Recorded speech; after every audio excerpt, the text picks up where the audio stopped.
Komponen darah dan golongan darah oleh Nima D. Ayu Ratnawati, guru biologi di SMA Negeri 2 Grogat. Om Swastiastu. Halo anak-anak, masih semangat belajar kan? Dalam video kali ini, kita akan belajar tentang komponen darah dan golongan darah pada sistem sirkulasi manusia. Pernahkah kita berpikir apa sebenarnya yang terkandung di dalam satu tetes darah kita? Jika kita telusuri, ternyata satu tetes darah kita mengandung beberapa komponen.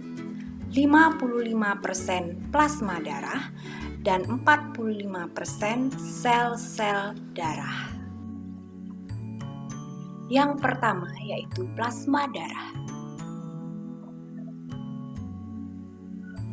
Plasma darah memiliki karakteristik yaitu terdiri atas 90% air dan 10% sisanya zat-zat yang terlarut di dalamnya, seperti protein yaitu albumin, globulin, protombin, dan fibrinogen, garam mineral yaitu NaCl, magnesium, dan besi, bahan organik yaitu glukosa, asam amino, dan asam lemak, hormon, gas yaitu karbon dioksida, dan sisa metabolisme.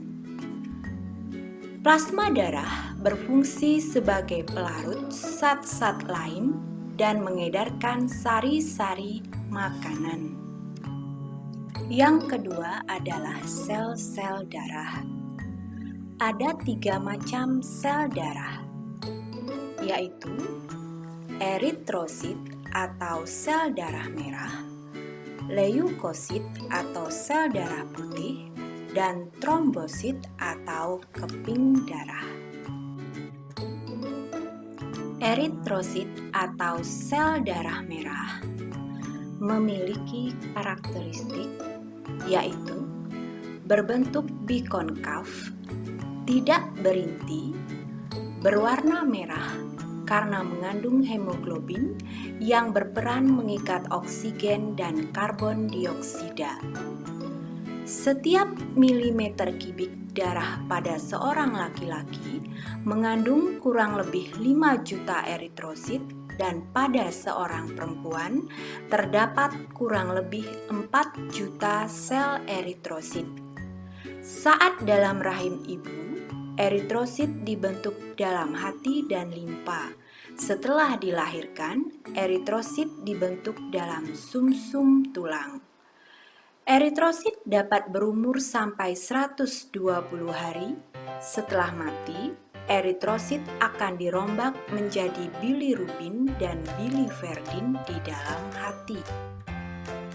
Leukosit atau sel darah putih. Adapun karakteristik dari leukosit, memiliki inti sel, tidak mengandung hemoglobin sehingga tidak berwarna merah, memiliki ukuran lebih besar daripada eritrosit, dibentuk di dalam sumsum merah, limpa, dan kelenjar getah bening. Dalam setiap mililiter darah terdapat leukosit sekitar 5.000 sampai 10.000 butir. Berdasarkan karakteristik sitoplasmanya, leukosit dibagi menjadi 2, yaitu granulosit dan agranulosit.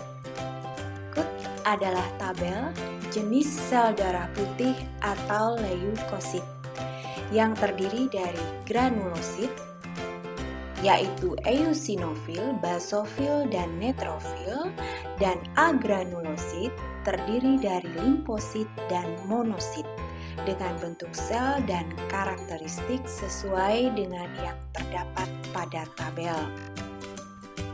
Trombosit atau keping darah merupakan fragmen-fragmen besar sel yang disebut megakariosit.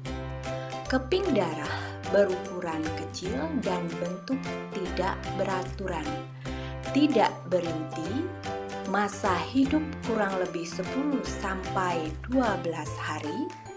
Dalam setiap milimeter kubik darah terdapat sekitar 200.000 sampai 400.000 butir berperan dalam proses pengumpalan darah. Mengapa golongan darah kita berbeda-beda? Walaupun kita berbeda negara, ras, suku, kita mempunyai warna darah yang sama. Begitu pula dengan binatang seperti mamalia, anjing, kucing, sapi, kuda juga memiliki warna darah yang sama. Ada yang membedakan, yaitu golongan darah.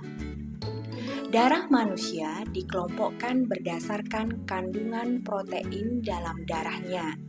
Protein tersebut adalah aglutinin yang terdapat dalam plasma darah dan aglutinogen yang terdapat pada permukaan membran sel darah merah. Pada tahun 1900, Dr. Karl Landsteiner melakukan penelitian, yaitu mencampur eritrosit seseorang dengan serum darah orang lain.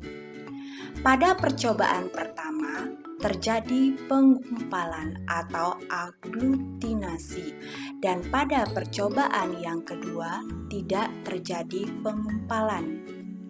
Pada akhirnya, Dr. Karl Landsteiner menemukan perbedaan antara aglutinogen dan aglutinin. Aglutinogen dibedakan menjadi dua, yaitu aglutinogen A dan B. Aglutinin juga dibedakan menjadi dua, yaitu aglutinin alfa dan beta.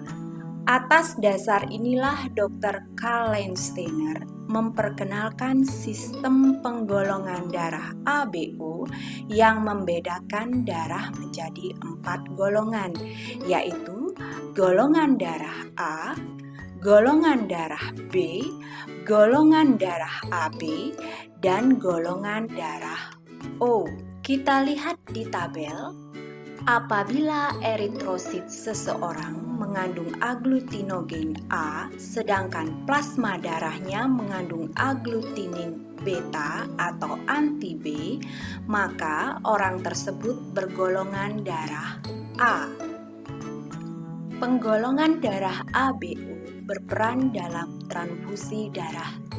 Transfusi darah merupakan proses pemindahan darah dari tubuh seseorang ke dalam tubuh orang lain. Orang yang menerima darah disebut resipien atau penerima. Adapun yang memberikan darah disebut donor atau pemberi. Kita lihat pada tabel. Hal yang harus diperhatikan dalam transfusi darah yaitu jenis aglutinogen donor dan aglutinin resipien. Aglutinin memiliki kemampuan untuk menggumpalkan eritrosit.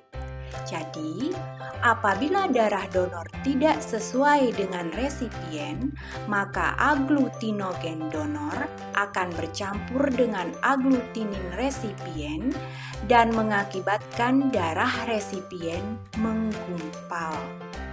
Anak-anak, itulah tadi pembelajaran tentang komponen darah dan golongan darah pada sistem sirkulasi manusia, meliputi komponen darah yaitu plasma darah yang terdiri dari air dan zat-zat yang terlarut di dalamnya, sel-sel darah yang terdiri dari eritrosit, leukosit, dan trombosit, dan golongan darah terdiri dari golongan darah A, B, AB, dan O. Anak-anak, demikianlah pembelajaran kita hari ini. Sampai jumpa di video pembelajaran berikutnya. Om Santi, Santi, Santi, Om.